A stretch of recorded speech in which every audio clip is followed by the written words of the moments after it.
This episode is brought to you by Roundtable Group, the experts on experts. We've been connecting attorneys with experts for over 25 years.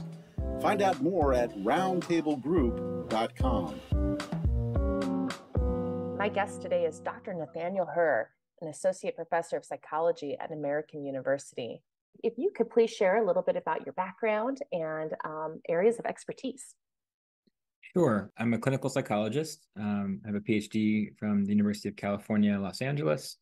I did an internship and postdoctoral work at Duke University Medical Center, and I'm currently an associate professor of psychology at American University in Washington, D.C. My research lab is the Interpersonal Emotion Lab, and as it sounds like, we focus on topics. We study things that are related to how our emotions influence our interpersonal relationships, and really importantly, how our interpersonal relationships influence our emotions.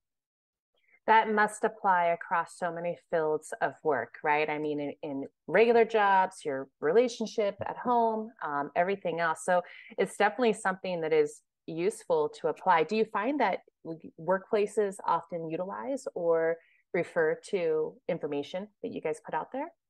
Yeah, I think that's it's certainly one of the fun things about working in psychology and in these topics is that even though we have our own niche and areas of expertise, a lot of other fields and people interested in all sorts of other areas find this to be applicable. So yes, we do see applications of this in business and in law and other fields altogether that need the connection, understanding how humans can connect together or understand each other better. And so it's nice to be able to appeal to a broad group of folks, in addition to the hyper-focused groups that I'm more familiar with when I go to conferences or something like that. Yeah. Well, I was going to say, even 20 years ago in the workforce, you really didn't hear about social emotional learning. It just, or SELs. It was something that was like, oh, that makes sense. That's kind of common sense. But I feel like there's a drive and there's a focus, especially at least in the public schools. I definitely see an emphasis on that.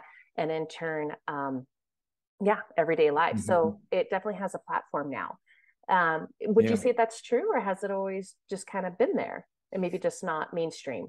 Yeah, I think so. I mean, I think starting probably in last 30 years or so, a focus on emotional intelligence and looking at these alternative versions of intelligence that people have beyond just knowing a lot of words or how to do complex math problems, and realizing there are always other kind of ways that people can excel and have intelligence in other areas. And emotional intelligence really rose out of that to say, hey, this is a skill that some people have and can be developed. And I don't think before the 1980s, you usually saw too much of that being discussed. Right. Now, you recently had one of a keynote speaker at a securities roundtable conference in Washington, D.C. And I had in attendance some of my coworkers and colleagues, and they were very impressed. Can you share a little bit about that speech and how that applied to being an expert witness? Sure. It was a really fun experience. It was a surprise to had that invitation, and it was a challenge for me at the moment to think, what can I say to this group of folks that I don't interact with on a regular basis? Will this be an audience that will care about these topics? And I think it turned out the answer to that was yes. And what I enjoyed was really thinking through the way that some of the fundamental research in my field can be applied in other areas, such as with how the focus of what I discussed was how an expert witness can present themselves in ways that make their message more, or unfortunately less, palatable to a jury, to a judge, or other interested parties who are observing them. Nothing about the actual value of the content they're delivering, but just highlighting that the way that the content is delivered, the demeanor, the emotions that are displayed, the facial expressions, that those things really do matter a lot and can convince someone, especially who isn't an expert. The expert witness is the expert in the area. If they're trying to convince other experts, it's likely that a whole host of facts and evidence is going to be the biggest factor there. But when discussing with an audience who may not be an expert in that area, who could be intelligent but in a completely different domain, a lot of times these other types of factors play a role just sort of how someone carries themselves. Do they look like an expert? Are they acting like an expert? Do they seem over emotional or knocked off balance by a cross-examination quickly or easily? Those types of things will affect the perception of truth or falsehood of their statements. Right. And you've actually shared a personal story when you were a juror. Mm-hmm. And if you can kind of dive back into that story a little bit as far as your impression of being an Sure. expert. Sure. I mean, the one thing I could draw from was my own experience. Yes, as a juror, while I was in graduate school in psychology, I was asked to be a juror, and this was in Los Angeles. And it was basically a case of a fender bender between two quite wealthy individuals who each had high-powered lawyers. And it ended up being a 5-day jury trial to determine damages for this car accident. And the key part of the trial was that each one had brought an expert medical witness, essentially, someone who would go over the medical documentation with the jury to explain why their party was more or less culpable for this. What struck me in the time was that one of the witnesses was accurate and professional, but maybe even came across as a little bit grating and nitpicky. He kind of pulled up these big blown up versions of medical documents and highlighted how the nurses had maybe mislabeled something or written the wrong date on something, and moved where the location slightly of an injury from one day to the next on a diagram, and it felt. I think the jury's reaction to me, as we would discuss it later on and at lunch or something like that, he seemed kind of like harsh.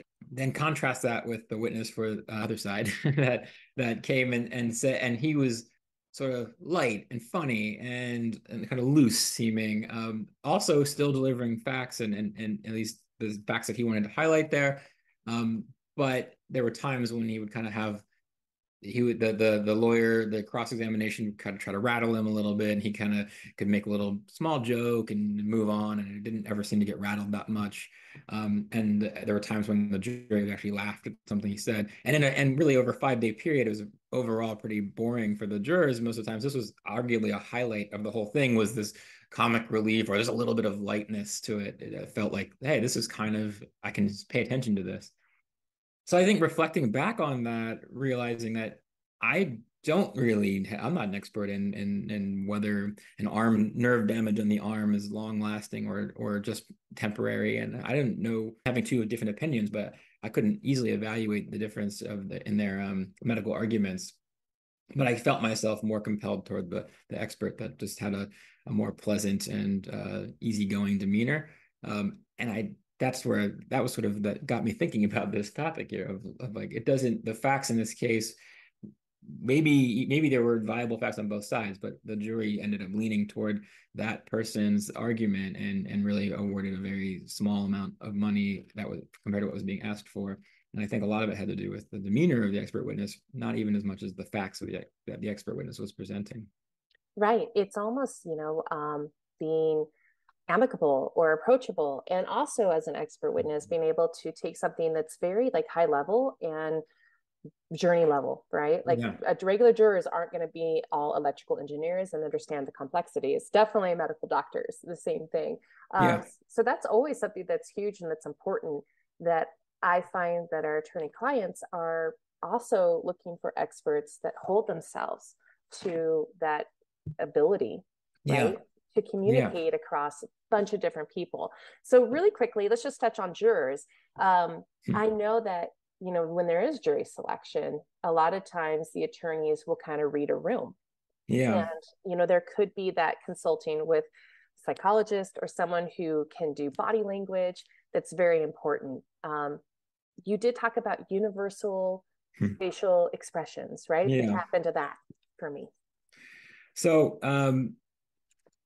well, in terms of the universal facial expressions, it comes from some research by Paul Ekman, who is probably most, at least in the public eye, famous for being an inspiration for the TV show Lie to Me that was on a few years ago.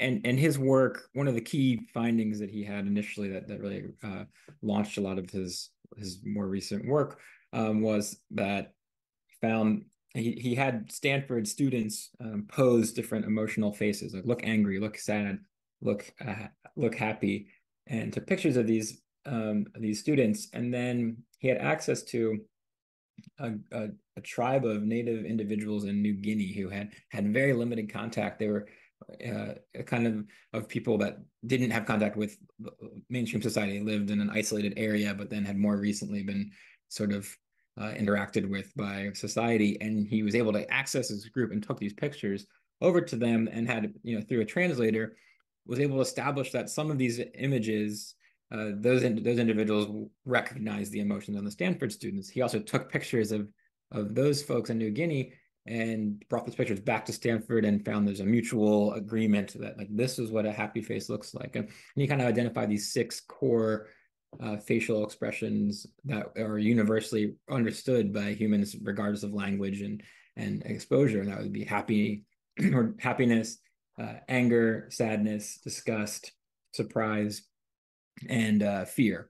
So, we start often there with those core emotions when we're trying to build up to what is the we feel like we have this huge diversity of emotions, and we do, but a lot of them are sort of different grades or admixtures of those core emotions when we really think about it.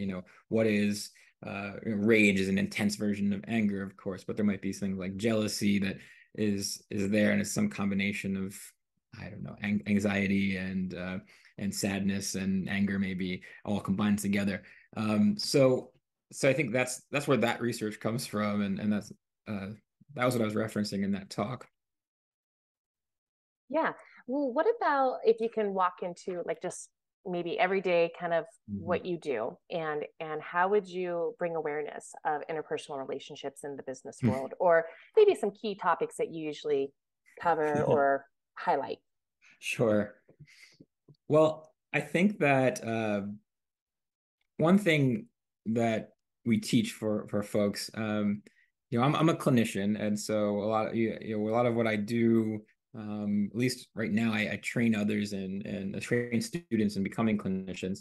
Previous to that, I did the in the room clinical work, and one of the techniques we teach people is in being effective interpersonally, how to be interpersonally effective, and we highlight that we often have in a given situation different demands that pull on us.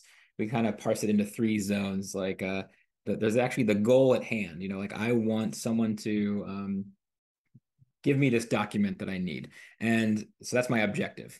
And then we have potentially a relationship goal, and that's sort of like, how do we want that person to feel about us at the end of this interaction? And then we have a self-respect goal. How do I want to feel about myself at the end of this interaction? A lot of times we attend really highly to the objective. I need to get this objective met, especially probably in the business world, where it's often about, it's what happens that matters the most. However, there are times when we want to think about those other 2 things of saying, if I'm going to at all costs get my objective met, is it possible I'm going to burn this relationship to the ground, that will prevent me from getting something in the future, or reflect badly on me in other contexts or something like that? Are there other times when we might want to consider whether we're willing to give up the main objective if the only alternative is to completely damage this important relationship?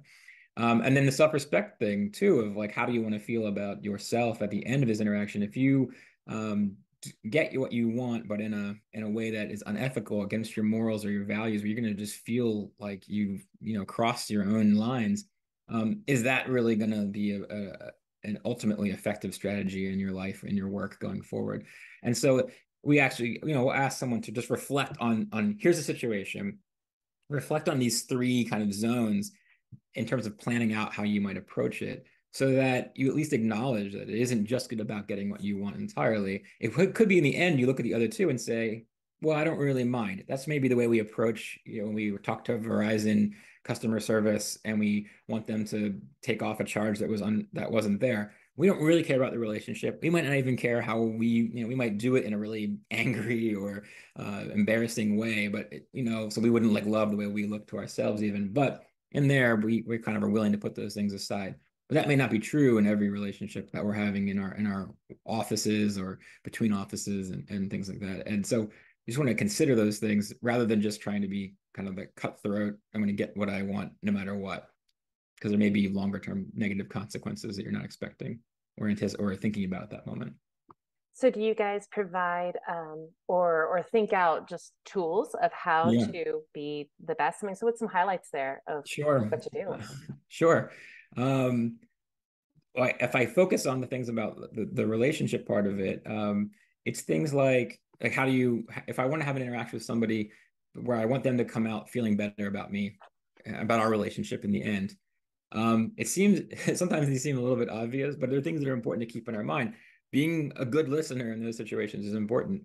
A big thing we call validation is really critical. So sort of reflecting back what someone says to you, being able to say like, I understand exactly where you're coming from there.